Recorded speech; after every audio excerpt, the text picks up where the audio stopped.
Là, on vous présente la nouvelle figure de la politique française, Macron, qui arrive avec un discours qui va séduire. Et on me dit, on vient me dire, lui, il va beaucoup attirer les Français de confession musulmane. Ça va marcher.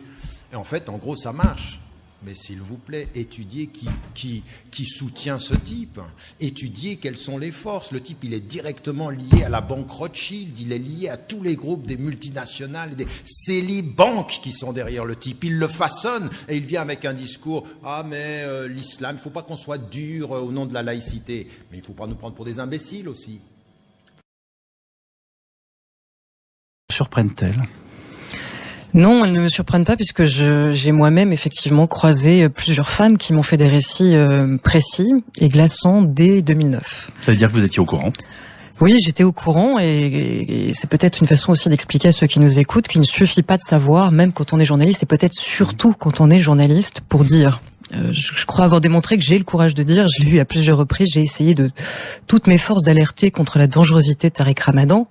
Mais quand vous voulez quitter le terrain de l'alerte intellectuelle pour aller sur le terrain beaucoup plus difficile de prouver pareilles allégations, il me fallait le courage de ces victimes. Et en l'occurrence, il n'y a que récemment qu'une des victimes a eu le courage de porter plainte. Alors, en l'occurrence, est-ce que vous, de votre côté, à l'époque, vous avez souhaité, vous avez incité ces personnes à saisir au minimum la justice, et en quelques mots, qu'aviez-vous appris? Enfin, que découvriez-vous de la personnalité et des comportements de cet homme? Bon, je savais quand même que la personnalité de Tariq Ramadan était double, ça je le savais depuis très longtemps puisque j'avais suffisamment travaillé pour pouvoir le découvrir. Je ne savais pas, je n'imaginais pas que cette duplicité pouvait prendre des formes aussi violentes. Donc quand j'ai rencontré, à un moment donné, on était même avec trois des femmes qui ont croisé Tariq Ramadan dans des conditions très intimes. L'une d'elles, ce qu'elle m'a raconté, relevait clairement de la justice, et je l'ai présentée à un juge pour qu'elle puisse éventuellement porter plainte. Mais ensuite, cette personne a été extrêmement clairement intimidée et menacée, et m'a fait savoir qu'elle ne pouvait pas, qu'elle ne se sentait pas d'aller au bout. Et moi, en conscience, je ne pouvais pas pousser quelqu'un à marcher sur ce chemin sans en avoir la force, parce que je sais ce que ça coûte de s'opposer en plus à Tariq Ramadan. Alors, ça pose deux questions. Celle de l'emprise psychologique, qui a des aspects quasi sectaires, et ensuite, je pense aussi à beaucoup de ceux qui nous écoutent et qui sans doute ne comprennent pas pourquoi ces femmes n'ont pas porté plainte. Et évidemment, ces deux questions sont liées. Alors, il faut que les gens déjà réalisent que, en général, quand vous êtes victime d'une agression sexuelle, et puis souvent c'est très compliqué parce qu'il y a des agressions soudaines, mais il y a aussi le fait que vous avez peut-être donné un consentement à une forme de séduction que vous ne vous attendiez pas, une fois que la porte de la chambre se ferme, à être traité de cette façon. La séduction n'inclut pas le viol. Voilà, exactement. Donc c'est des choses très compliquées ensuite à démontrer devant un tribunal, et la plupart des victimes de ces agressions, de violences, ne portent pas plainte parce qu'elles savent qu'elles finiront, leur parole sera mise en doute. C'est elles généralement qu'on va finir par accuser à un moment donné. Mais quand vous êtes dans le cas de Tariq Ramadan, vous savez que en plus vous avez tout son réseau. C'est pas n'importe quoi le réseau qui est derrière Tariq Ramadan, c'est celui des frères musulmans. C'est l'un des plus redoutables qui soit dans l'islam politique. Ces femmes-là souvent étaient soit converties, soit religieuses et croyantes. Vous imaginez tout ce qu'il fallait qu'elles affrontent pour pouvoir parler contre celui qui est le gourou absolu de beaucoup d'islamistes peu sympathiques. Alors, ce réseau dont vous venez de nous parler, est-ce que de fait il le protège aujourd'hui, et est-ce que c'est bien lui qui notamment active ces procès en antisémitisme auxquels on a eu le droit immédiatement? Écoutez, alors en tout vous, cas, c'est de longue date, mais Oui, non, mais moi, ça fait déjà 15 ans que je me fais traiter d'islamophobe, de tous les noms. Évidemment, dès que quelqu'un s'oppose à Tariq Ramadan, son public hurle au complot, alors soit au complot anti-musulman, soit au complot juif, ou sioniste international, selon leur terminologie.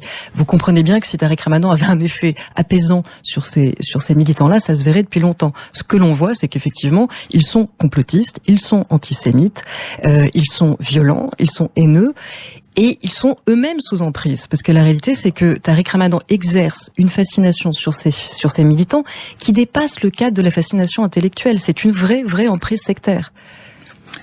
Ça inclut ces femmes qui elles-mêmes dénoncent cette emprise. Enfin, je veux dire, on comprend qu'il y a à la fois de la peur, du respect. Elles ont subi parfois des violences extrêmement importantes, et aussi certaines ont, par exemple, il y en a une qui témoigne en disant qu'elle a terminé sa nuit avec lui, c'est-à-dire qu'elle n'a pas trouvé la force de pouvoir partir. Alors, les termes sont les mêmes, mais on découvre une sexualité qui ressemble aux idées qu'il défendait. Oui, alors avec et une violence à l'encontre la des violence, femmes, oui, dans tous les sens du terme, la incluant la violence physique et la haine de l'autre. l'autre, c'est-à-dire la haine des femmes. La parole sera donnée à Tariq Ramadan s'il le souhaite, mais que nous avons cherché à le joindre jusqu'ici sans succès. Bonne journée à vous. En disant qu'elle avait gagné en appel, ce n'est pas vrai. Moi, j'ai pris une décision, je n'inviterai plus jamais Caroline Fourest sur ce plateau et dans aucun plateau de mes émissions, parce que je ne veux pas qu'on me mente, surtout quand c'est au détriment, évidemment, d'un de mes collaborateurs. Déjà très impressionné quand je l'ai vu, il est très grand, j'étais toute intimidée, donc il avait une assiette de pâtisserie orientale dans la main. Donc il me propose une pâtisserie, je lui dis non merci. Non merci. Non merci.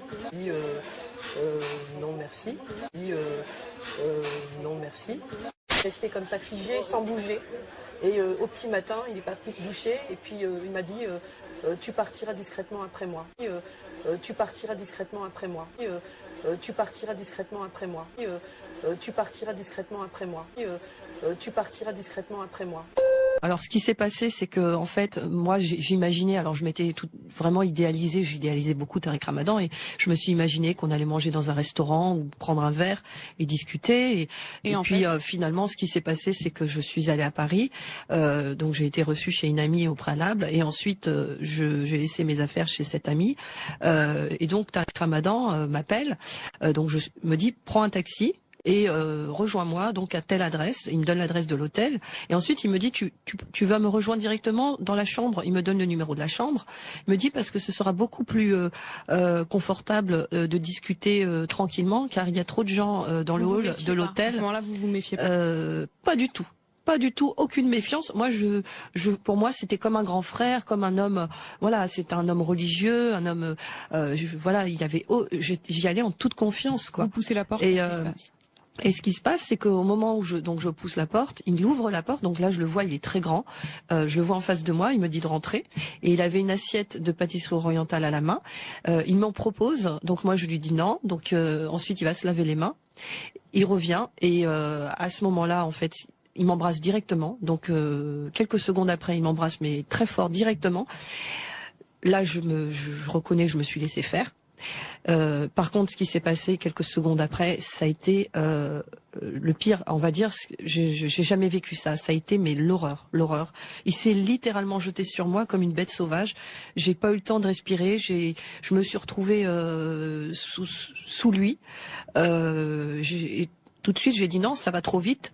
Non, s'il te plaît, arrête. Et puis plus je disais non et plus il s'est mis en colère et en fait il m'a frappé très violemment, il m'a giflé très fort, ensuite il m'a étranglé, donc pendant plusieurs secondes j'avais le souffle coupé, j'ai vraiment cru mourir, vraiment. Et là il m'a violée et j'étais certaine que ce soir-là, si je continuais à le repousser, il me tuerait. Donc il a fait ce qu'il avait à faire et donc le lendemain matin, il est parti avant moi en me disant de partir discrètement et je suis partie. Vous avez eu peur de mourir? Oui.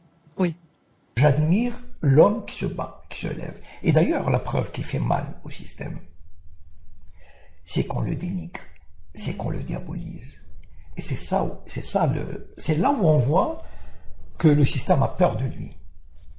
C'est-à-dire que quand il a voulu venir en France, il y a eu des voix qui sont élevées. Comment Tariq Ramadan? Où est la liberté de parole?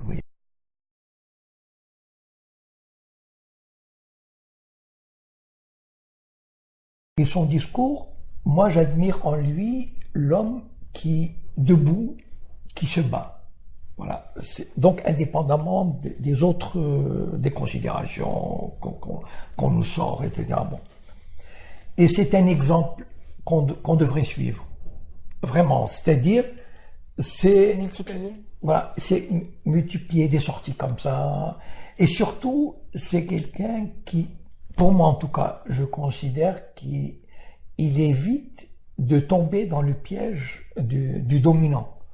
Voilà. Il ne fait pas de concession, il s'affirme, il se bat, et c'est ce qui fait son succès, entre guillemets, sa réussite, son estime, et en même temps l'hostilité qu'il suscite, et les bâtons qu'on lui met dans les roues. Par exemple, je crois que quand il avait trouvé un poste d'enseignant, je crois que c'était en Angleterre ou aux États-Unis, le lobby s'est mis en marche pour que cette nomination soit rejetée. Et donc, en fait, c'est là où on voit, c'est un critère. C'est-à-dire que quand le système s'abat sur quelqu'un, c'est que ce quelqu'un est dangereux. Et moi, je l'écoute et je me dis, voilà, c'est un exemple à suivre. En tout cas, les temps ont bien changé. Pour Tarek Ramadan, par exemple, ah ben là, ça n'a rien à voir. Pas de présomption d'innocence. Pot de balle, zéro. Ah, non. Il est d'ores et déjà coupable, avant même que l'affaire ne sorte. Merde, mais vous êtes pas, il n'y a pas eu d'enquête. Coupable. Les médias l'ont condamné.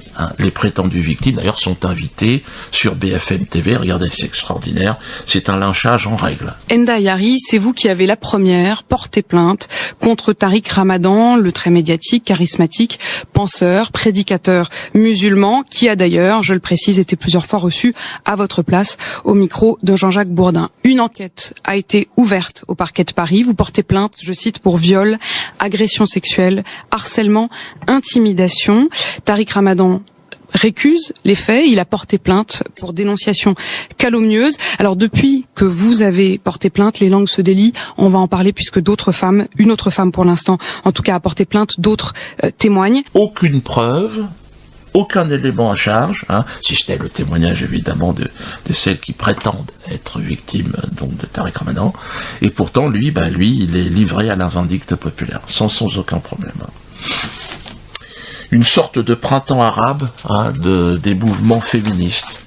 Comme si vous sortez un bouquin, une ligne de lingerie, ou tout simplement que vous avez envie de travailler sur BFM TV, il vous suffit de dire que vous vous êtes fait violer par Tarek Ramadan. Là, c'est parti. Ah là, votre promotion est assurée. Là, c'est parti. Je vais être